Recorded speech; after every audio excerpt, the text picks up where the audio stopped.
Well, soon you might be able to hail a cab using an app on your smartphone. We got Ted Mann joining us now from the Wall Street Journal on the set. Tell us about this. So we might be able to do this. What's going to change? Well, as of today, there is now a pilot program that will last about a year in New York City that would allow app developers, if they meet certain requirements for consumer protection, to market apps to drivers and customers that will let you use a smartphone and GPS to connect someone who wants a ride and someone driving a yellow cab who would like to give them one. Now, I can rarely seem to get a cab when I want one. Maybe that's I only want one when there's none available. It seems like that cabbies can pick up fares, as often as they want outside our building anyway, right? Right. So how is this going to help the cabbies? And are they going to want it? I mean, drivers who support this say essentially this is going to handle dead time, time that is unlike what you were just describing. Rush hours. There is dead time. There is dead time, and wow. they call it deadheading. When a driver is going from one location to another and doesn't have a passenger, that costs him money. That's gas out of the tank that he paid for with no one paying in the back seat. So that's when drivers are going to be inclined to use this for customers who are either in an area where there are not a lot of yellow cabs going by, or potentially in an area where they're struggling with the rest of the riders who want to flag down a cab. This might make it a little easier. But it's a huge threat to the livery cabs, who right now are who you call, the car service you call in Brooklyn if you live in a place without a lot of yellow cabs, who suddenly now are going to see some of their customers just use an app to get a yellow cab. Yeah, I live in a place with not a lot of yellow cabs, and I work at a place where a lot of yellow cabs, but they're all occupied all the time. Right. So, I mean, this could actually help that out. What are the livery cab drivers saying? Are they up in arms? Well, particularly the owners of livery services say their business was created in part by the regulation that says to yellow cab drivers they cannot arrange a ride. They can only pick someone up who flags them down on the street.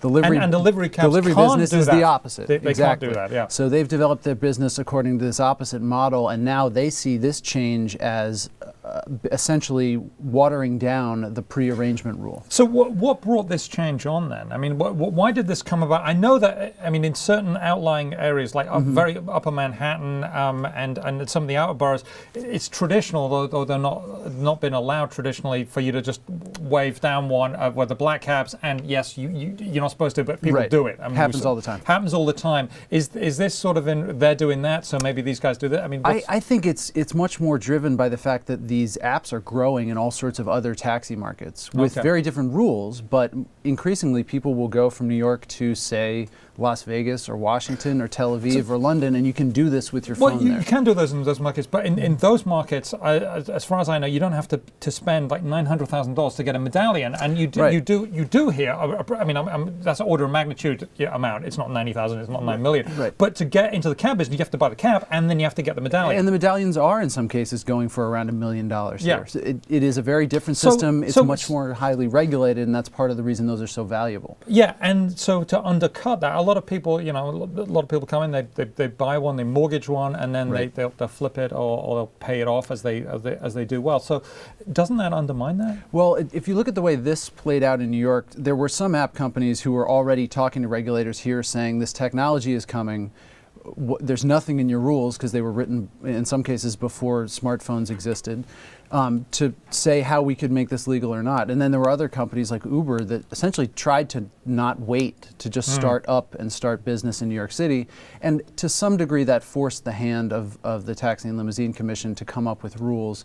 And in fairness to them, there were a lot of other people in the mayor's office and at the TLC who already wanted to find some way to marry this new technology to an older set of regulations that didn't anticipate it. Well, this is great. Maybe I'll get a cab then. Thank you very much, Ted Mann of the Wall Street Journal. I'm Simon Constable, and that's it. That's Digits for now.